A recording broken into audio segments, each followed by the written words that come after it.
तो गाइस कैसे हैं आप सब लोग। द बर्निंग स्वॉर्ड के एपिसोड 199 के साथ हाजिर हूं। तो लास्ट एपिसोड के एंड पे हमने देखा था कि हमारा किन्नैन जो होता है वो जिया वैनरू के साथ एक डील कर लेता है और जिया वैनरू भी उसके साथ वहां पर एक डील करता है। तो किन्नैन उसे कहता है कि बताओ कि तुम्हारा प्लान क्या है। तो वो उसे कहता है कि मेरा प्लान ये है कि तुम्हें यहाँ पर इस कंपटीशन में हिस्सा लेना होगा। तुम्हें 10th वार जोन अपने जो एरिया है उसमें अपने आप को पहले नंबर पर विजेता बनाना होगा। अगर तुम फर्स्ट रैंकिंग को हासिल करते हो तो उसके बाद डोमेन मास्टर तुम्हें पर्सनली इन्वाइट करेंगे, क्योंकि यहाँ पर जितने भी फर्स्ट रैंकिंग के जीतने वाले होंगे उन सभी को डोमेन मास्टर पर्सनली बुलाएंगे और उन्हें इनाम देंगे। अगर तुम्हें वहां पर बुलाया जाता है तो उसका मतलब यह है कि हमारा प्लान सक्सेसफुल रहेगा। वो तुम्हें वहां पर बुलाने के बाद तुम्हारी एनर्जी को चोरी करने की कोशिश करेंगे, लेकिन जब वक्त आएगा उस वक्त मैं तुम्हारी रस्सियों को खोल दूंगा, तुम्हें आजाद कर दूंगा। उस वक्त हम दोनों अपनी पावर्स को कंबाइन करेंगे और डोमेन मास्टर को मार डालेंगे, क्योंकि जब वो वहां पर उस क्रिस्टल की पावर को अपनी पावर म्यूट करने के बाद एक्टिवेट करेंगे, क्योंकि उसके एक्टिवेट करने की जरूरत पड़ती है।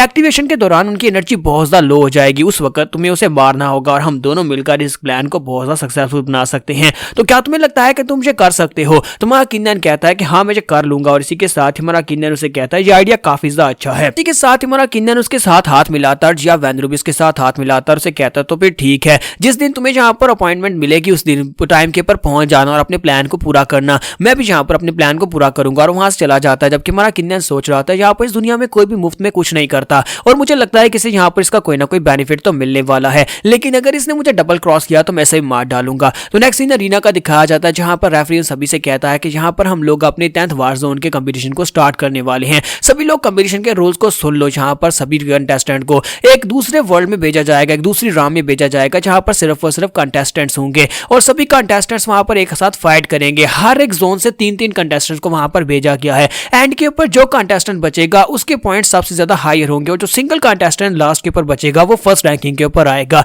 जितने ज्यादा ओपोनेंट्स को तुम लोग हराते हो उतनी ज्यादा तुम्हारी रैंकिंग्स हायर होने वाली हैं। और अगर वहां पर तुम्हें लगता है कि तुम लोग यहाँ पर मरने वाले हो, कोई दूसरा ओपोनेंट तुम्हें बहुत ही बुरी तरह जख्मी कर देता है, तो वहां पर एक रे फॉर्मेशन है जो तुम्हें वहां से बाहर खींच लाएगी ताकि तुम मरो नहीं। लेकिन अफसोस कि इसमें एक फ्लॉ है। अगर तुम वहां पर मरने की कगार पर और तुम ट्रांसपोर्ट होने वाले हो, उससे पहले अगर कोई अपनी स्पीड को यूज करते हुए तुम्हें मार डालता है तो फिर तुम मर जाओगे। तो वो सभी घबरा रहे होते हैं, जबकि उनमें से एक लड़की जो होती है जो कि पहले भी यहाँ पर फर्स्ट रैंकिंग के ऊपर रह चुकी है, वो उनसे कहते हैं घबराने की जरूरत नहीं है। अगर हम लोग यहाँ पर दूसरों से ज्यादा स्ट्रॉन्ग है तो फिर हम लोग यहाँ पर ये कर सकते हैं, क्योंकि अगर हमारी रैंकिंग यहाँ पर बेहतर होती है तो फिर हमें बहुत सारे रिसोर्सेज मिलेंगे। हम अपने सेक्टर के लिए अपनी कुर्बानी देने को तैयार है। तो सभी लोग उसकी बात सुनने के बाद काफी ज्यादा जोश में आ जाते हैं। जबकि पॉइजन ड्रैगन हाल की लड़की और लड़का दोनों वहीं पर खड़े होते हैं और कहते हैं कि ये लड़की जो है, मुझे लगता है कि इस लड़की जिसका नाम हु लॉन्ग है, इसको यहाँ पर यूज किया जा सकता है। हम लोग इसको यूज करेंगे और यहाँ पर किन्नैन के खिलाफ यूज करेंगे, क्योंकि इसका ब्रदर जो कि ओनली टाइगर डोमेन से जो लड़का हमारे साथ था उस लड़के को जिया वैनरू ने मार दिया था, लेकिन हम लोग इसको मैनिपुलेट करेंगे और किन्नैन के खिलाफ इस्तेमाल करेंगे और ये हमारी बहुत ही पावरफुल एड होने वाली है।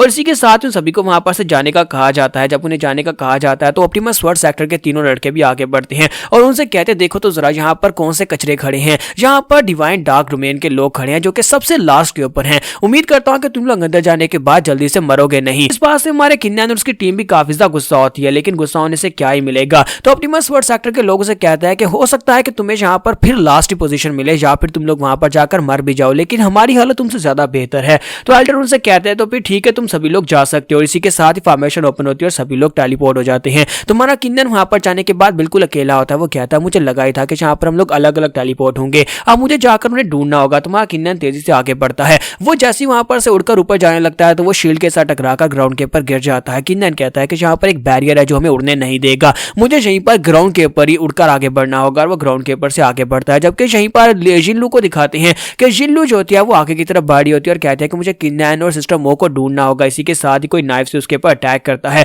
वो अटैक को तो अवॉइड कर लेती है। अटैक को अवॉइड करने के बाद सामने देखते हैं तो उसकी वहां पर कजन सिस्टर होती है। सॉरी, इसे कजन सिस्टर कहना गलत होगा, बल्कि उसकी स्टेप सिस्टर होती है, क्योंकि उसके बाप की दूसरी बीवी जो कि उसकी रखेल थी उसमें से ये बेटी होती है जिसके साथ उसका बाप अब भाग चुका है। तो यहाँ पर इनकी कन्वर्सेशन में वो यही बात करने वाली है। तो दूसरी लड़की जो होती है वो काफी कमीनी होती है, वो पहले भी से काफी ज्यादा बुली कर चुकी है और उसकी कल्टीवेशन लेवल भी काफी हायर होती है। वो क्वासी गार्ड राम के 4th लेवल पर होती है, जबकि हमारी जिल्लू जो है वो क्वासी गार्ड राम के 1st लेवल पर है। दोनों में यहाँ पर पहले तो अपनी फैमिली की कन्वर्सेशन होती है जिसमें उनकी माँ और साथ में बाप के बारे में बात होती है, जहाँ पर जिल्लू से कहती है कि मेरे बाप तुम्हारी माँ के साथ भाग गया क्योंकि तुम्हारी माँ बहुत ज्यादा कमीनी थी और मेरी माँ के खिलाफ उसे भड़काती रहती थी। जबकि दूसरी से कहती है कि तेरी माँ बहुत ज्यादा कमजोर और बहुत ज्यादा घटिया थी, जिसकी वजह से मेरे पापा जो थे वो तेरी माँ को हमारे साथ रखना नहीं चाहते थे, इसी वजह से तुम दोनों को वहां पर से धक्के देकर निकाल दिया गया था। और इस बात से जिल्लू काफी ज्यादा गुस्सा आ रही होती है। वो कहती है कि चाहे कुछ भी हो जाए, चाहे तुम कितने गुस्सा क्यों ना कर लो, तुम मेरा मुकाबला तो नहीं कर सकती। तुम एक कचरा थी, तुम आज भी एक कचरा हो, तुम तो अभी तक जहाँ पर क्वासी गार्ड्रा में भी नहीं पहुंच पाई। बातें सुनने के बाद जिल्लू को झटका लगता है। जब वो वहां पर रोना शुरू कर देती है तो इसी के साथ ही उसकी बहन उसके ऊपर अटैक करती है। वो उसे किक मारती है जिससे उड़ती हुई पेड़ों को तोड़ते हुए जाकर एक आखिरी पेड़ के साथ टकराती है तो वहीं पर गिर जाती है।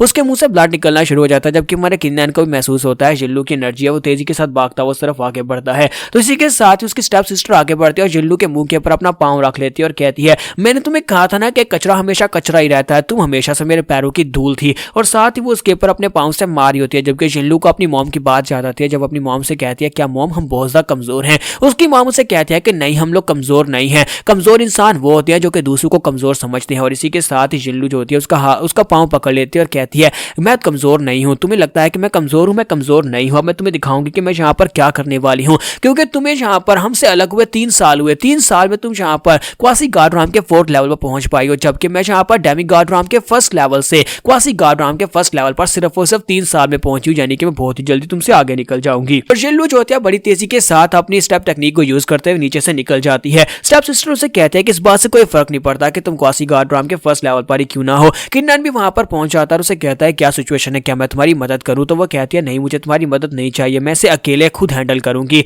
तो इसी के साथ ही वो दोनों एक दूसरे की तरफ नाइफ फेंकती है। जब वो एक दूसरे की तरफ नाइफ फेंकती है तो स्टेप सिस्टर जो होती है वो तो नाइफ के अटैक को अवॉइड कर लेती है। लेकिन जिल्लू के बाजू के अंदर नाइफ धंस जाता है क्योंकि उसकी स्पीड भी कम होती है। तो हमारा किन्नैन जो होता है वहां पर खड़ा खड़ा सोच रहा होता है कि अगर जिल्लू यहाँ पर अपनी एनर्जी के साथ अपने नाइफ को कंट्रोल करना सीख जाए तो मुझे लगता है कि ये इस लड़की को ओवर स्टेप कर सकती है। इसी के साथ हमारा किन्नैन से कहता है कि मेरे पास एक आइडिया है, क्यों ना तुम यहाँ पर अपनी एनर्जी को इन्फ्यूज करो अपने ब्लेड्स के अंदर, उसके बाद को कंट्रोल करो, फिर इसे थ्रो करना आसान हो जाएगा।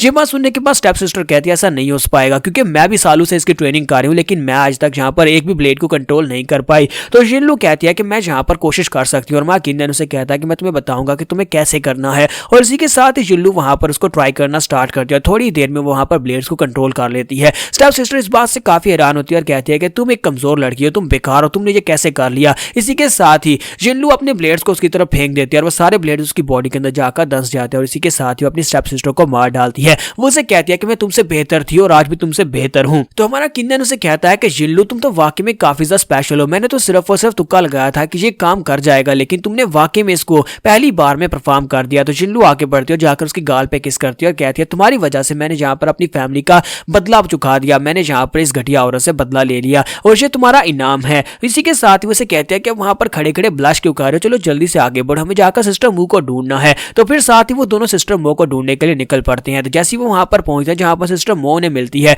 वो एक बुढ़े आदमी के साथ बातें कर रही होती है। तुम्हारा किन्नैन कहता है कि ये बुढ़ा एल्डर कौन है जो कि जहां पर सिस्टर मो से बातें कर रहा है। जिल्लू से कहते हैं कि ये सिस्टर मो का फादर है। तो यहाँ पर हम लोग अपनी एपिसोड 199 का एंड करेंगे। नेक्स्ट एपिसोड में देखेंगे कि यहाँ पर फादर और डॉटर में क्या बात हो रही है।